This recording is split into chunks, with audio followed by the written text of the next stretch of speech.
Texans general manager Nick Caserio in his comfort zone, and his head coach DeMeco Ryans' biggest influence, not one that we talk about enough, but it could be the most valuable one. Let's go inside the locker room.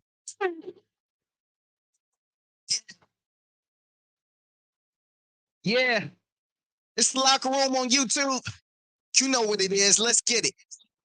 Hey, locker room. Yeah, we in the locker room. Texas talk. Yeah, you know what we about to do.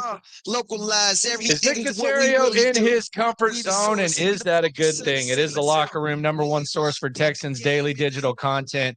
I'm Landry Locker. You can hear me Monday through Friday, 10 to 2 Central, Sports Radio 610, and the Odyssey app for nearly 2 decades, regardless of what his role was or wasn't. But for nearly 2 decades, Nick Caserio functioned at New England in a situation where the offseason was approached not as process over results as his first 3 seasons were with the Texans, but as hey, if we have a good offseason, we can either maintain a certain level or we can get over the top. When you have the best quarterback of all time for that long, that's typically how you function. And it's definitely different than 2020, 2021, 2022, when Nick Caserio was having to hire a coach each of those years, having to fix cap space, and having to revamp a roster as well as build a roster. It's different.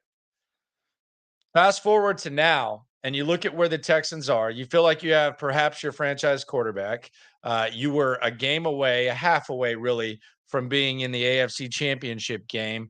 And you're probably not going to be a Super Bowl or bust type team. Not probably. You're definitely not going to be.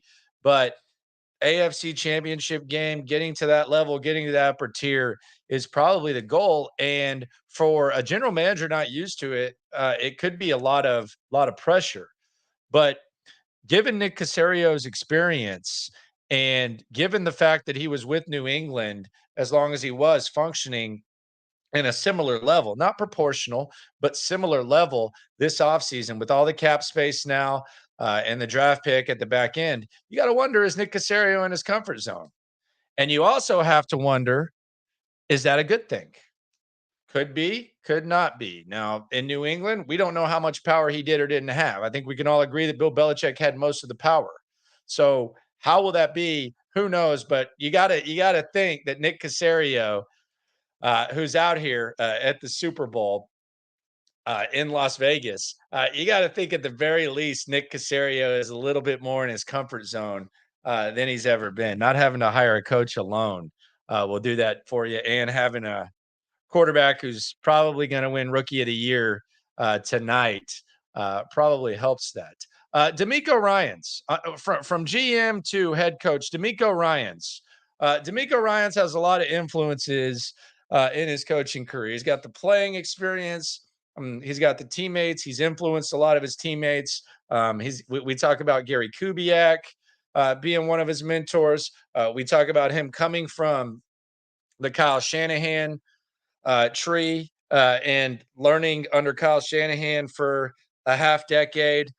We talk about Andy Reid, the 1 year he was there with Andy Reid.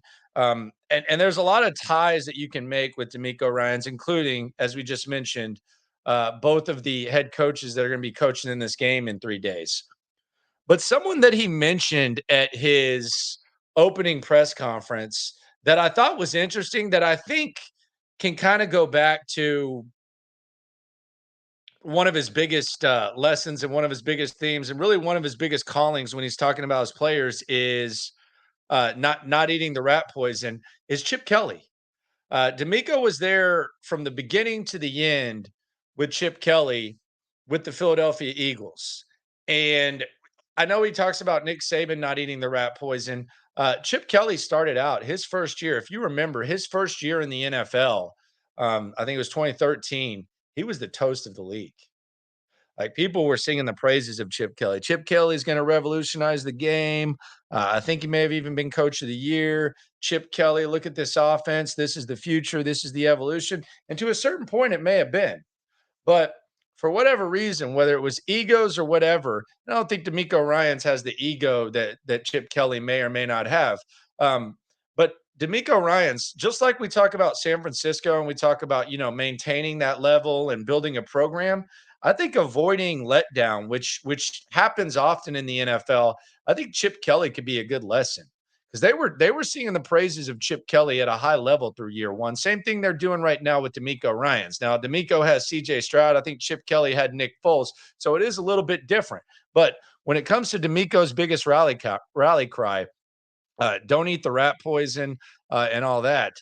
I do think that Chip Kelly could be one of his bigger benefits when it comes to experience. It's not as lavish as talking about Andy Reid and Kyle Shanahan and Gary Kubiak and all that, but perhaps old Chip might be the biggest resource for DeMeco Ryans when it comes to not eating the rat poison. And Nick Caserio, he's in his comfort zone. Maybe he'll give him some players to where that'll be very, very avoidable as well. Appreciate you for coming through. Subscribe, like, right along. It is the Locker Room, number one source for Texans daily digital content. We're live at the Super Bowl. Always remember when it comes to this Texan stuff, we're all in it together.